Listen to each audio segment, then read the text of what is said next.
പൊതുവെ സ്ത്രീകളിൽ കണ്ടുവരുന്ന ക്ഷീണം വ്യത്യസ്ത കാരണങ്ങൾ കൊണ്ടുണ്ടാവും. പക്ഷേ ഏറ്റവും പ്രധാനമായിട്ടുള്ള ഒരു കാരണം തൈറോയിഡിൻ്റെ ബുദ്ധിമുട്ടാണ്. കാരണം മറ്റു പല അസുഖങ്ങളെ പോലെയുള്ള തൈറോയിഡ് നമുക്ക് അസോസിയേറ്റ് ചെയ്തിട്ട് പുരുഷന്മാരെക്കാൾ കൂടുതലായിട്ട് സ്ത്രീകളിൽ അത് കണ്ടുവരുന്നുണ്ട്.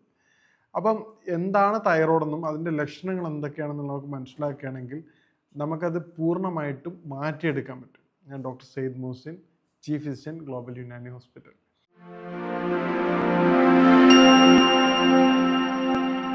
ഇപ്പോൾ തൈറോയ്ഡ് എന്ന് പറഞ്ഞാൽ നമുക്ക് എല്ലാവർക്കും അറിയാം എന്താണ്, അതൊരു ഗ്ലാൻഡാണ്. തൈറോയ്ഡ് ഒരു ബട്ടർഫ്ലൈ ലൈക്ക് നമ്മുടെ തൊണ്ടയുടെ അടുത്തുള്ള ഒരു ചിത്രശലഭത്തിൻ്റെ പോലെയുള്ള ഒരു ഗ്ലാൻഡാണ്, ഗ്രന്ഥിയാണ് തൈറോയ്ഡ്. ഇത് ബോഡിയുടെ എല്ലാ ആക്ടിവിറ്റീസും, അതായത് ബോഡിയുടെ എല്ലാ മെറ്റബോളിക് ആക്ടിവിറ്റീസും ശരീരത്തിൻ്റെ എല്ലാവിധ പ്രവർത്തനങ്ങളും നിയന്ത്രിക്കുന്ന ഏറ്റവും പ്രധാനപ്പെട്ട ഹോർമോണാണ് തൈറോയ്ഡ്. അതുകൊണ്ട് തന്നെ ഇതിൻ്റെ വരുന്ന അബ്നോർമാലിറ്റീസ് ബോഡിയുടെ എല്ലാ ആക്ടിവിറ്റീസിനെ അത് ബാധിക്കും. പ്രധാനമായിട്ടും സ്ത്രീകളെ സംബന്ധിച്ച് തൈറോയിഡിൻ്റെ ഫംഗ്ഷൻ എന്ന് പറഞ്ഞു കഴിഞ്ഞാൽ മെറ്റബോളിക് ആക്ടിവിറ്റീസാണ്. ശരീരത്തെ തടിപ്പിക്കുകയും മെലിയിക്കുകയും ചെയ്യുന്നത് തൈറോയിഡിൻ്റെ പ്രശ്നമാണ്. അത് കാർഡിയോവാസ്കുലർ സിസ്റ്റത്തിലായിട്ട് ഹൃദയത്തിൻ്റെ പ്രവർത്തനത്തിനും നിർബന്ധമാണ്. അപ്പോൾ നമ്മുടെ ഇവിടെ ബാക്കിയുള്ള എല്ലാ ആക്ടിവിറ്റീസിനും, ഇപ്പോൾ ഹെയറിൻ്റെ ഗ്രോത്തിനാണെങ്കിലും മറ്റേ എല്ലാവിധ കാര്യങ്ങൾക്കും ബോഡിയുടെ A to Z പ്രവർത്തനങ്ങൾക്കും തൈറോയ്ഡ് വളരെ ഇമ്പോർട്ടൻ്റ് ആണ്. അപ്പോൾ നമുക്ക് തൈറോയിഡിൻ്റെ ബുദ്ധിമുട്ടുണ്ട് എന്നുള്ളതിൻ്റെ ഏറ്റവും പ്രധാനപ്പെട്ട ലക്ഷണങ്ങൾ എന്തൊക്കെയാണെന്ന് നമുക്ക് നോക്കാം. നിരന്തരമായിട്ടുണ്ടാവുന്ന ക്ഷീണം. തൈറോയ്ഡ് നമുക്ക് എല്ലാവർക്കും അറിയാം, തൈറോയ്ഡ് രണ്ട് തരത്തിലാണ്. ഒന്ന് ഹൈപ്പർ ഉണ്ട്, ഒന്ന് ഹൈപ്പോ ഉണ്ട്. അതായത് തൈറോയിഡിൻ്റെ അളവ് കൂടുതലും അതോടൊപ്പം തന്നെ തൈറോയിഡിൻ്റെ അളവ് കുറവാണ്. നോർമലി ഇന്ന് കണ്ടുവരുന്നതിൽ ഒരു 70 to 85% കേസുകളും തൈറോയിഡിൻ്റെ അളവ് കുറയുന്ന ബുദ്ധിമുട്ടാണ്. അപ്പം നമ്മുടെ ഈ ആക്ടിവിറ്റീസിൽ, ടോട്ടൽ ആക്ടിവിറ്റീസിൽ തൈറോയിഡിൻ്റെ ബുദ്ധിമുട്ട് വരുമ്പോൾ, അതിനോട് അളവ് കുറയുമ്പോൾ പ്രയാസത്തിൽ ഉണ്ടാകുന്ന ലക്ഷണങ്ങൾ എന്തൊക്കെയാണെന്ന് നോക്കുക. ഏറ്റവും പ്രധാനപ്പെട്ടത് ശരീരത്തിൽ ഉണ്ടാകുന്ന ക്ഷീണമാണ്. അതോടൊപ്പം തന്നെ അറിയാതെ ഉണ്ടെന്ന വെയിറ്റ് കൂടുക, ശരീരം ഇങ്ങനെ വെയിറ്റ് കൂടിക്കൂടി വരുന്നൊരവസ്ഥ. മൂന്നാമത്തെ ഏറ്റവും പ്രധാനപ്പെട്ട കാരണം ശരീരത്തിൽ എപ്പോഴും ഒരു തണുപ്പ് ഫീൽ ചെയ്യുക. ശരീരത്തിൽ എപ്പോഴും ഒരു തണുപ്പ് വരുന്നത് പോലെ, പേഷ്യൻ്റ് ഡോക്ടർ പനിയുള്ളത് പോലെയാണ് എല്ലാ സമയത്തും ഉള്ളതെന്ന് പറയും. ഇതേ തണുപ്പ് പോലെയാണ് വൈറ്റ് ഡിസ്ചാർജിനുള്ളത്, പക്ഷെ അത് രാത്രി കാലങ്ങളിലായിരിക്കും. തൈറോയ്ഡ് ഫുൾ ടൈം ഒരു തണുപ്പ് ഫീലിംഗ് ആയിരിക്കും. അതോടൊപ്പം തന്നെ നമ്മുടെ ബോഡിയുടെ ഹാർട്ട് ബീറ്റ് വളരെയധികം വർദ്ധിക്കും. ഈ പറയുന്ന ലക്ഷണങ്ങളാണ് തൈറോയിഡിൻ്റെ ഏറ്റവും പ്രധാനപ്പെട്ട ലക്ഷണങ്ങൾ. ഈ പറഞ്ഞ ലക്ഷണങ്ങൾ നമുക്കുണ്ടെങ്കിൽ നിർബന്ധമായിട്ട് നിങ്ങൾ തൈറോയ്ഡ് ടെസ്റ്റ് ചെയ്യേണ്ടതാണ്.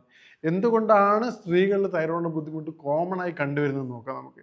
സ്ത്രീകളെ സംബന്ധിച്ചിടത്തോളം അത് ഒരുപാട് ഹോർമോണൽ ചേഞ്ചസിലൂടെ കടന്നു പോകുന്നതാണ്. ഉദാഹരണത്തിന് മെൻസസ് സ്റ്റാർട്ട് ചെയ്യുന്ന ഒരവസ്ഥ, പിന്നീട് അത് ഡെലിവറിയുടെ അവസ്ഥ, കല്യാണത്തിന് ശേഷം ഉണ്ടാകുന്ന ചേഞ്ചസ്, ഡെലിവറി, പിന്നീട് എന്താണ് മെൻസസ് സ്റ്റോപ്പ് ആവുന്ന ഒരവസ്ഥ. ഇങ്ങനെ വ്യത്യസ്ത പീരീഡ്സ് ഹോർമോണൽ ചേഞ്ചസ് നടക്കുന്നതാണ്. ഇതോടൊപ്പം തന്നെ എന്ത് ചെയ്യും, തൈറോയിഡിലും ഈ പറഞ്ഞ ചേഞ്ചസ് ഉണ്ടാവും. ഇതുകൊണ്ടാണ് സ്ത്രീകളിൽ തൈറോയിഡ് കൂടുതലായിട്ട് ബുദ്ധിമുട്ട് കണ്ടുവരുന്നത്. ഇനി നേരത്തെ പറഞ്ഞതുപോലെ തൈറോയിഡിൻ്റെ ഏറ്റവും പ്രധാനപ്പെട്ട ഒരു കാരണം എന്താണ്, അത് ഓട്ടോ ഇമ്മ്യൂൺ ഡിസീസാണ്. കാരണം ബോഡിക്കെതിരെ പ്രവർത്തിക്കുന്നതാണ്. അതിന് ഒരുപാട് കോഫാക്ടേഴ്സ് ഉണ്ട്.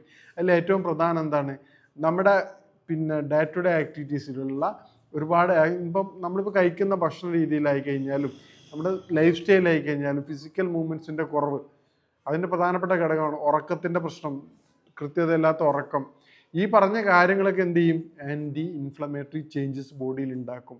ഈവൺ കൃത്യമായ രൂപത്തിൽ വെള്ളം കുടിക്കുന്നില്ല എങ്കിൽ പോലും അത് ശരീരത്തിൽ ഒരുപാട് പ്രശ്നങ്ങൾ ഉണ്ടാക്കും.